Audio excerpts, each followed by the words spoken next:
प्रश्न है, नींद आने के लिए क्या करना चाहिए? आपको पता है दुनिया में जितनी भी व्यवस्था है उसमें सिर्फ एक व्यवस्था ऐसी है जो तुम्हारे करने से नहीं होती, अपने आप होती है, वो नींद। बाकी सब तुम्हें करना पड़ता है। नींद का नाम है कि अब कुछ नहीं करना। अगर तुमने सोने को भी काम बना लिया तो बेटा गए काम से। देखा होगा, तुम्हें उदाहरण भी देता हूं, तुम 1000 दफे सोचना क्या जल्दी सोना है, जल्दी सोना है, उस दिन बेटा नींद गई, उस दिन तो 100% गई। तुमने नींद के बारे में कोई धारणा बनाई, कुछ भी सोचा, कुछ भी दिमाग लगाया, नींद बिल्कुल रफू चक्कर। होता है कि नहीं होता है? ऐसा होता है ना। तो नींद माने क्या? अमेरिका में आपको जानकर आश्चर्य होगा 50% आबादी नींद की दवाई खाती है। कितने परसेंट? 50%। अगर वहाँ 20 लाख आदमी है तो 10 लाख आदमी दवाई खा के सोता है। कहाँ अरविंद जी? तो वहाँ गरीबी है, वहाँ मोटर गाड़ी नहीं है, वहाँ पे कोई टेंशन है। इतनी ज्यादा सुख सुविधा है कि नींद आना बंद हो गई। अंत समझ में है ना? क्योंकि वे लोग शारीरिक मेहनत तो कुछ करते नहीं, क्योंकि उन्हें हर चीज की मशीन बना डाली, सफाई करने की मशीन बना डाली, रोटी बनाने का तो चक्कर ही खत्म है। कुछ मेहनत करते, वो सारी मेहनत काहे की करते हैं? माइंड की। अब माइंड की मेहनत करते हैं तो शरीर थकता नहीं, समझे ना। और माइंड तो ऐसा है कि इसकी जितनी मेहनत करोगे ये उतना और चलने लगता है। अंतर समझ में आया कि नहीं आया? तो वे सोच नहीं पाते कि अब सोए कैसे, समझे? नींद रात ही नहीं, दुनिया भर के संकल्प कल। तो अमेरिका में धीरे धीरे, इंडिया में भी धीरे धीरे आ रहा है, वो तो सब जगह आएगा वो तो, क्योंकि व्यवस्था उस हिसाब से चलती है। अमेरिका नंबर 1 पर रहता है, जो व्यवस्था अमेरिका बनाता है उसका अनुसरण धीरे धीरे सारे देश करते चले जाते हैं। वो पहले पॉलिसी लाता है, समझे ना। और कोई सबरे मूर्ख कभी ये नहीं सोचते कि खुद कितने नुकसान में चला गया, ये पॉलिसी अपने यहाँ को नहीं लानी चाहिए। ख्याल में ना चलता है। कुछ समय बाद ऐसा आएगा एक दिन जब अमेरिका के लोग अथवा कहीं किसी भी देश के लोग ये कहेंगे कि इतिहास में पता है आपको, ऐसे लोग हुआ करते थे जो बिस्तर पे बिना किसी दवाई के सो जाते थे, अपने आप सो जाते थे। कहते हैं कैसा हो सकता है? ऐसे हो सकता है क्या? हो ही नहीं सकता। अभी लगता है ना, पहले के लोग पानी में चलते थे, आप मान सकते हो? पानी में कैसे कुछ चल सकता है? पहले ऐसी विद्याएं होती थी, पानी में चल जाते, वो बहुत बड़ी बात नहीं थी, ये चल जाते थे, क्योंकि वो विद्या सीखना बहुत जरूरी थी। क्योंकि पहले नाव वाव का कोई साधन नहीं था, तो भाई कैसे जाए? तो विद्या सीख लेते थे, पानी में चलते थे, आग में से निकल जाते थे, हवा में उड़ जाते थे। अब क्या हो रहा है? विद्याधर होते थे ना। तो जैसे उन बातों पे विश्वास करना बहुत बड़ी बात लगती है, क्योंकि हम जो कुछ भी विश्वास करते हैं वो अनुमान और अनुभव के आधार पर करते हैं। ख्याल में ना। तो अमेरिका के लोग कहेंगे कैसे भी होता होगा, लोग अपने आप सो जाते होंगे। क्या सो जाते हैं? लेकिन वे जो नींद की गोली खा के सोते हैं, उनसे पूछोगे बिना गोली के कैसे सोया जाता है, वो कहते हमें समझ में नहीं आता। तो ये नींद क्यों उड़ गई? क्योंकि उनने नींद को भी सहज नहीं देखा, उसे भी सोच के सोने लगे। उसमें कुछ करना है, सोने के लिए क्या करना है? जो कुछ करने जाएगा नींद में वो सो पाएगा?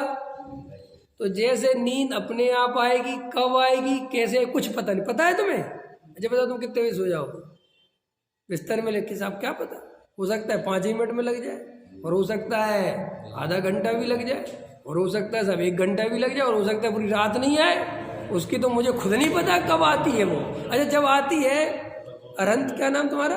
अरहंत, तो पता चलता है कि कब आई थी नींद। बाबूजी कल कितने बजे सोए थे? 11 बजे। तो वो टाइम बता दे जो तुम बिस्तर में लेटे थे, तो वो टाइम बताओ कि साहब इतने बजे मैं सो गया था, कि वो हम बता ही नहीं सकते। अगर वो बता दोगे तो तुम सोए नहीं, है कि नहीं? जैसे नींद है, बिल्कुल पता नहीं चलता कि कब सोए थे, बिल्कुल ध्यान वैसे ही है। कब लगेगा, कितना लगेगा, कैसे लगेगा, वो लगाने वाले को भी पता नहीं है। तो फिर हम करेंगे, कुछ करना ही तो नहीं है।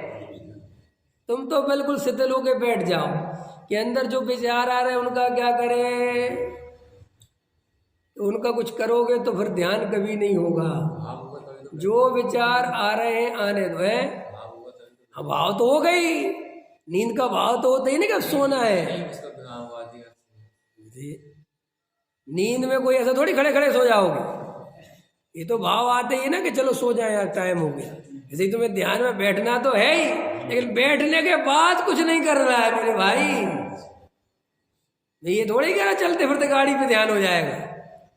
ध्यान करने के बाद, समझ गए, बैठने के बाद कुछ नहीं करना है। लोग करने के बाद, बैठने के बाद ही तो करते हैं। मैं आत्मा हूँ, मैं जानने देखने वाला हूँ, ये भाव मेरे से भिन्न, बस लग गया, चालू हो गया, मीटर दौड़ा दिया इसने। आने दो, सब कुछ आने दो। जैसे नींद में विचार आते आते आते आते आते आते आते आते आते सो जाते। जब तक नींद नहीं आती तो कोई विचार आते कि नहीं आते? हाँ, निर्विचारता ही तो ध्यान है। निर्विकल्प का ही नाम तो ध्यान है, कोई विकल्प नहीं बचे। इसी का नाम तो समाधि है, इसी का नाम तो ध्यान है, इसी का नाम तो आत्मानुभव है। जहाँ सब विकल्प खो जाए, उसी वही तो अनुभव है, वही तो कराना है। निर्विचार निर्विकल्प, वो जो निर्विचार का अर्थ लेते हैं, वो जो सांख्यमति, वो बता दे रहा हूं मैं, वो वहां वैसा निर्विचार, वो जड़ जैसा लेते हैं। तो आत्मा जड़ जैसा नहीं होता। निर्विकल्प होना अलग बात है और ज्ञान रहित होना अलग बात है। आत्मा ज्ञान रहित नहीं होता, जानना देखना उसका रहता है, लेकिन जानने देखने में राग देश नहीं रहते। तो वो राग देश नहीं रहना अनुभव है। अभी हमारे सारे विकल्प रागात्मक है ना, विज्ञानात्मक थोड़ी है। तो रागात्मक विकल्प विलीन हो जाए, इसका नाम अनुभव है। ज्ञान विलीन हो जाए, इसका नाम नहीं, वो तो बेहोशी हो जाएगी। ज्ञान अपना पूरा सौंदर्य को प्राप्त है, पूरा जाना, लेकिन हमें कोई आकुलता, कोई विकल्प कुछ नहीं। हम जान रहे हैं बस, ये सर्वज्ञ भगवान जान रहे हैं, वैसे हम जानने लगते, बिल्कुल वैसे ही जैसे सर्वज्ञ जानने लगते वैसे ही जानने लगते हैं हम। बस में पूरी दुनिया जानते, सब कुछ हम वो नहीं जानते। हम जितना हमारे ज्ञान में गे बनता हम उतना जानते, लेकिन निर्विकल्प रह गए, कोई विकल्प नहीं। तो अब लेकिन आप कहोगे कि साहब वही तो बात पकड़ में नहीं आती। भैया वो तो पकड़ में आने जैसी चीज़ है ही नहीं है, वो तो जाओगे तो आएगी। मैं क्या बता सकता हूँ? यही तो मैंने कहा था, उसकी शिक्षा मैं उसको रोज करूं, फिर भी मैं तुम्हें नहीं समझा सकता कि होता क्या है। क्या होता बताओ? देखो आपको, ये तो मुझे भी नहीं पता होता क्या है, लेकिन आनंद बहुत आता है।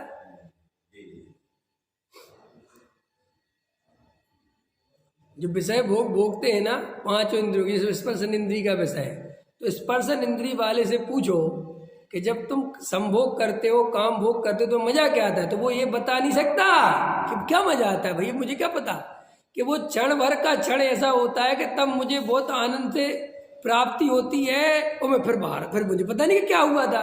तो वो जो क्षण भर का आनंद है ना, वो क्षण सेकंड का, वो तुम किसी को समझा नहीं सकते, कोई समझ नहीं सकता, कैसे समझेगा?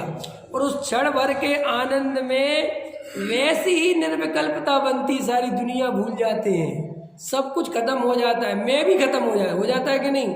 वो जब मैं खत्म हो जाता है, जब मैं भी नहीं रह जाता, वो इतना चंद क्षण का समय होता है, उसमें जो आनंद आता है। इसलिए आदमी दो चीजों के लिए बहुत पागल रहता है, वो समझ नहीं पाता आम आदमी की ये चीज में ऐसा क्या है। एक शराब और एक स्वभाव। इस शराब और स्वभाव शब्द सुनते हो कभी? इसका मतलब होता है स्त्री, वो काम भोग और शराब। इन दो चीजों के पीछे पूरी दुनिया पागल रहती है। क्यों रहती है? शराब एक ऐसी चीज है जिसको सेवन के करने के बाद आप सब भूल जाते हो, कुछ याद नहीं रहता कि मैं गरीब हूं, कि मैं अमीर हूं, कि मैं क्या हूं, खत्म सब। समझ गए ना? तो वो जब तक नशे में रहता है वो अपने को सम्राट समझता है, ख्याल में है ना। और ऐसे ही वो उसमें जो क्षण भर का समय आता है उस क्षण भर के लिए आदमी परेशान बेताब रहता है और सोच नहीं पाता कि क्या मजा है। अब सुनो मजेदार बात, आचार्य कह रहे बिल्कुल इससे कई गुना आनंद आत्मा में आता है, अतीन्द्रिय आनंद, जिसमें बिल्कुल सारी दुनिया भूल जाओगे। जैसा आपने प्रश्न छेड़ा ना उसका उत्तर दे रहा हूं। ज्ञान रहेगा, विकल्प नहीं रहेगा, मैं पर का खत्म हो जाएगा, सब खत्म। और वो सब खत्म करने में यानी होने में जो फिर आनंद की प्राप्ति होती है, फिर देखो तो उसका मजा। लेकिन भाई अब वो तो होगा तो ही पता चलेगा, वो कर देगा तो कुछ उपाय नहीं। हाँ कि हम रोज करेंगे तो हो जाएगा, हमें खुद नहीं पता। को जिंदगी भर करो तो भी ना हो, और होने को अच्छा नींद का अभ्यास करेंगे रोज तो फिर नींद बड़ी आनी चाहिए ना। देखो देखो अरविंद जी, उदाहरण देता हूँ, समय तो हो गया मेरा, फिर एक उदाहरण देकर खत्म कर देता हूँ, थोड़ी सी शांति रखना। एक आदमी दिन भर काम करता है, कितना काम करता है? दिन भर काम किया उसने, ठीक है, दिन भर लगा रहा, मेहनत करी, पत्थर तोड़े, जो काम करता रहा। और एक आदमी दिन भर सोता रहा, दिन भर क्या कहा? सोता रहा। रात को नींद किसे आएगी? जो काम कर रहे हैं। किसको आएगी देवेंद्र जी नींद? तो भाई साहब पत्थर तोड़ने वाले को तो नहीं आनी चाहिए गणित के हिसाब से, क्योंकि उसने पत्थर तोड़ने का अभ्यास किया है दिन भर, समझ गए ना। उसने तो पत्थर तोड़े, काम करने का, तो उसको तो रात में काम ही काम दिखना चाहिए। और जिसने दिन भर सोने का अभ्यास किया है उसको आनी चाहिए। गणित तो यही है ना तुम्हारा, गणित यही नहीं है क्या? तुम कहते जो जो अभ्यास करेगा, तो भैया तूने नींद का अभ्यास किया तो तुझे नींद में निपुण होना चाहिए, और तूने पत्थर तोड़ने का अभ्यास किया तो रात में ही पत्थर तोड़ने चाहिए। अंत समझ में आया कि नहीं आया? लेकिन ऐसा नहीं है, बिल्कुल अपोजिट है, बिल्कुल अपोजिट है। जो पत्थर तोड़ेगा उसे आ जाएगी, जो अभ्यास करेगा। ऐसे ही सुनो, तुम बुद्धि पूर्वक मैं आत्मा हूँ, मैं ज्ञान स्वभाव हूँ, मैं जानने देखने वाला हूँ, मैं राग से भिन्न हूँ, ऐसे करोगे तो तुम पत्थर तोड़ते तोड़ते तोड़ते तोड़ते तोड़ते तोड़ते मर जाओगे, क्योंकि तुम सोच रहे मैं अभ्यास कर रहा हूँ तत्व का ना। तुम शांति से बैठ जाओ, ख्याल में है ना। तत्व अभ्यास का मतलब ये नहीं होता है कि अंदर जाके जिन शास्त्रों की बातें रटना है। ये अभ्यास का मतलब होता है अंदर जाके शांति से बैठ जाओ, जो विचार आ रहे हैं उनको शांति से जानो और देखो। ये आश्रव है, ये दुख रूप है। अरे भाई ये बाहर समझाने के लिए था, ये अंदर जाके कुछ ना दुख रूप सुख रूप में कुछ मतलब ही नहीं है किसी को कुछ करना, सिर्फ देखना है। तो देखते देखते देखते देखते देखते वो विलीन होने लग जाते हैं और केवल जानना देखना रह जाता है। इसका नाम आत्मानुभूति है। अब वही प्रश्न होता है, सब हम रोज करते हैं, अरे भैया हम खुद ही कह रहे हैं, हमें नहीं पता कब होगा तुम्हारे साथ, वो घटना कब घटेगी, लेकिन घट जाएगी अपने आप। अगर घटनी होगी तो, अगर घटनी होगी तो, उपादान में ऐसी योग्यता पड़ी होगी तो। टोडामल जी साहब ने लिखा है, अभी पढ़ के सुनाऊंगा, आएंगे। टोडामल जी साहब लिखा है कि सब तत्व विचार कर, सब वेद ज्ञान कर, सब कुछ कर, तो भी आत्मानुभव होना होगा तो होगा ना, नहीं होगा, ऐसा लिखा टोडामल जी ने। क्या लगा? वो तेरे अधीन नहीं है, तू तो ये काम कर। मतलब ये तुम नहीं सोच सकते कि हमने 2 महीने किया सब कुछ नहीं हुआ। ये गलती मत रखना, ये गलती रखोगे तो फंसोगे। 6 महीने लग जाए, 8 महीने लग जाए, 1000 महीने लग जाए, हमें विकल्प ही नहीं रखना। हमें सोचना ही नहीं कि क्यों नहीं हो रहा, क्योंकि क्यों होने के लिए सोचा तो फिर गए काम से। हमें नींद क्यों नहीं आ रही, ऐसा प्रश्न करना कभी कभी। देखना है तो नींद का अभ्यास, तुम जरा सा रात को जैसा 11 बजे सोचना, आज में नींद क्यों नहीं आ रही, फिर नींद क्यों नहीं आ रही, फिर तो और नींद भागने लग जाएगी, फिर तो उड़ा ही जाएगी, समझ लो। अगर ज्यादा सोचा तुमने, नींद क्यों नहीं आ रही, नींद क्यों नहीं आ रही, फिर तो और गई। कुछ भी तुमने अगर नींद के बारे में डिस्टर्बेंस की, यही डिस्टर्ब है उसको कि तुम्हें अच्छा ही सोच रहा हूं ना जी, नींद आ जाए। नहीं कि भाई कुछ मत सोचो कि नहीं, इस आसन में नहीं आ रही, इस आसन में आई। अब गए तुम काम से, तुमने 2-4 बार चेंजिंग करी, फिर तो बेटा निपट ही गया केस। फिर तो वो जितनी लग भी रही थी ना, वो भी खुल जाएगी। ऐसा होता है ना, रात में हल्की हल्की नींद, मतलब नींद में थे एकदम नींद खुल गई, तो बिल्कुल कुछ मत करो, वैसे ही पड़े रहो, जल्दी सो जाओ। मतलब ज्यादा तुमने, अरे मेरी नींद खुल गई, क्या हो गया, क्या बस फिर तो वो गई और जाग के देखने लग गए तुम, बस सो जाओ। ऐसे ही ध्यान में मुझे आत्मानुभव कब होगा, अच्छा यही तो नहीं है आत्मानुभव, यही लग रही मुझे तो निर्विकल्प दशा सी, लगता आज तो हो रही है क्या है ये तो सब बुद्धि चल गई, फिर उसको बुद्धि को हटाना है। पकड़ में आया ना, तब एक गहरा अभ्यास, रोज अभ्यास का अर्थ गलत मत लेना, मेहनत मत लेना, मेहनत नहीं करनी, विश्राम करना है। क्या करना है? नींद माने विश्राम। अभी रात में सो के आए ना, तो विश्राम कर रहे थे कि मेहनत कर रहे थे? विश्राम किया, तभी तो आनंद से, रिलैक्स, ऊर्जा से भर गए ना। अगर रात भर मेहनत करी होती तो फिर तो थक जाते। ऐसे ही ध्यान से जब उठो तो विश्राम सा लगना चाहिए, ऐसा लगना चाहिए मैं आनंद से भर गया, ऐसा लगना रिलैक्स। ऐसा नहीं कि अरे थक गया, 1 घंटे कर लिया मैंने, तो इसका मतलब तुमने ध्यान नहीं किया, तुम 100% ध्यान के नाम पर पत्थर तोड़ रहे थे अंदर।